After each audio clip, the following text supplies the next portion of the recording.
Ask yourself this question. Why are you scared? Why do you have fear in you?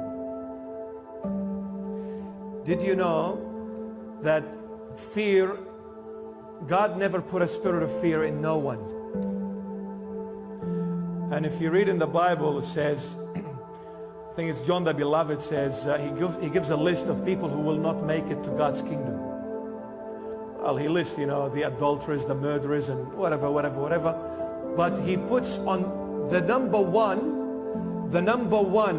that surpasses all other, the murderers and the whatever he puts, the fearful people will not make it to God's kingdom. You know why?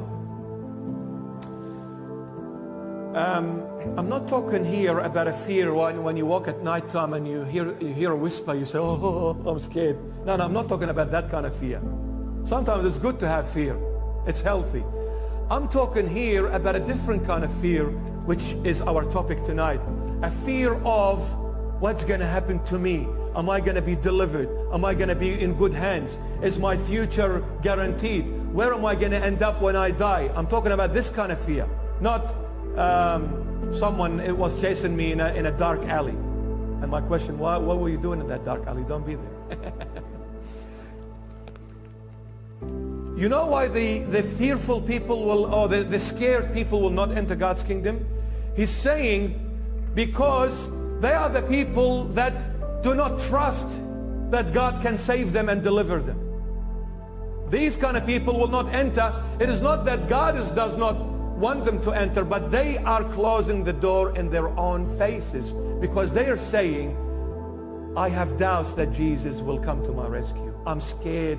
I think Jesus has left me. Jesus has forgotten me. Jesus has walked away from me because I'm a sinner, because I'm this, because I'm that. You know what? I'm praying, but things are not improving. It's getting worse. So it looks like Jesus has walked away and left me behind. I don't have hope in salvation. He's saying these kind of scared people cannot enter God's kingdom because they are shutting the door in their face. I'll tell you this true story. The first one took place in 1967, where there was a war. It's a true story. There was a war, between Egypt and Israel, or Israelite people. In 1967, there was a war between these two nations, and other countries got involved in it as well. But anyway, it was a very brief war, and the Jewish people really destroyed Egypt in a very big time. Well, here's the story. Listen to this. There was this soldier and this big group of soldiers. The air force of the Egyptian nation was totally destroyed by the Israelite people, by the Jewish people, was totally destroyed. And there was a lot of chaos between the Egyptian army. And everybody started running and leaving their posts behind and running away, trying to save their lives. And there was this group of soldiers who were running. They've deserted their posts out of fear. They were running away to save their lives. And one of the soldiers was overweight, with all due respect to overweight people. He was slightly overweight, so of course someone who is lighter than that soldier would run faster. So what happened to this soldier? Out of the entire platoon or that group, he was running behind everyone, because he was heavy duty. He could barely run. This enemy plane fighter comes, maneuvers overhead, and sees the group of soldiers all together. He comes back to them and he throws a bomb in the middle of everyone, and every soldier there got killed, except the fat one. It's a true story.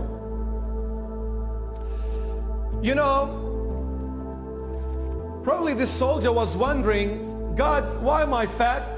I should have been much more healthier and slimmer. I could have run with my friends, and look at me now. I'm going to be left behind, and the enemy is going to come and catch me because I can't run. I can't breathe anymore. I'm tired, I'm exhausted, I'm overweight, and I'm going to have a heart attack very soon. There's no water, there's nothing. you know what? I'm left behind. Why are you leaving me behind, God? You know, when we go through a difficult time in our life, the very first person we blame is God. You know why? It's human nature. Human nature, maybe we don't realize why we blame God. You know why? Because a human nature or a human instinct, if you get into trouble, you will blame the most powerful person in your life. Why? Because the most powerful person is supposed to protect me, to look after me, to deliver me and save me from whatever difficult situations I go through. So is your most powerful person your mom? Then you'll blame your mom. Is your most powerful person your friend? Then you blame your friend. If to you the most powerful person is Jesus, then you will blame him. Where were you, Jesus? Why didn't you do something about it when I needed your help? But God operates totally different to our way of thinking.